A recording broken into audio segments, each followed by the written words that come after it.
Mais je n'ai pas compris que l'islam légitimait ou soutenait le recours à quelque violence que ce soit. Et donc, je comprends et respecte qu'on puisse être choqué par ces caricatures. Je n'accepterai jamais qu'on puisse justifier une violence physique pour ces caricatures. Et je défendrai toujours, dans mon pays, la liberté de dire, d'écrire, de penser, de dessiner. Ça ne veut pas dire que je soutiens à titre personnel tout ce qu'on dit, pense, dessine.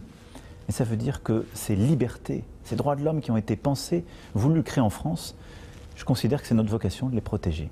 Et de protéger aussi la souveraineté du peuple français qui le veut. Il y a eu dans les traductions qui ont été faites par beaucoup de médias dans le monde arabe, que j'ai vu sur les réseaux sociaux, un mensonge. Un mensonge.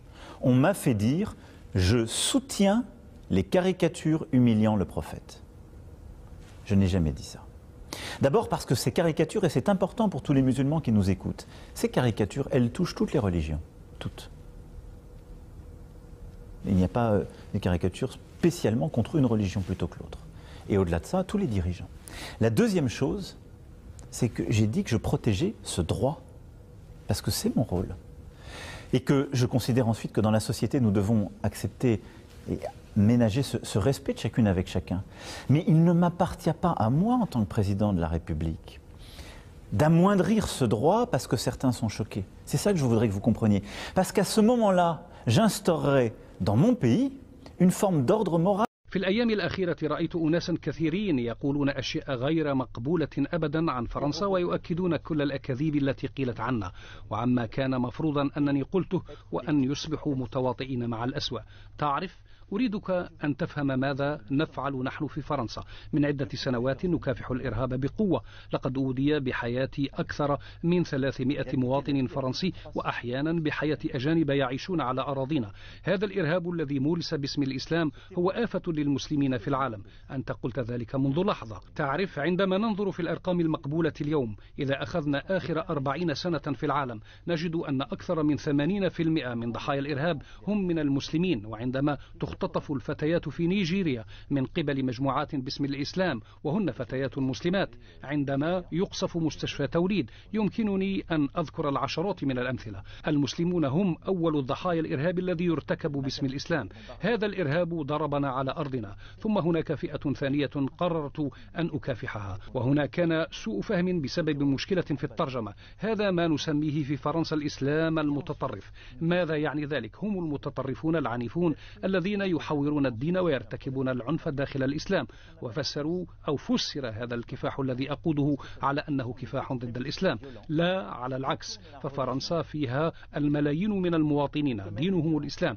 أنا لا أكافحهم، فهم مواطنون كامل المواطنة يريدون العيش بسلام. ونحن لدينا دول صديقة في كل أنحاء العالم دين الأغلبية فيها هو الإسلام. ولكن اليوم فإن المتطرفين العنيفين يرتكبون الأسوأ باسم الإسلام ويحرفون الإسلام.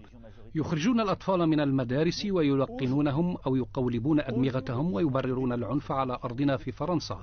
هم يتصلون بمجموعات في الخارج، وبالتالي منذ 3 سنوات بدأنا نعمل بقوة لمحاولة تقليص سيطرتهم لحماية الشعب ولحماية المسلمين الفرنسيين.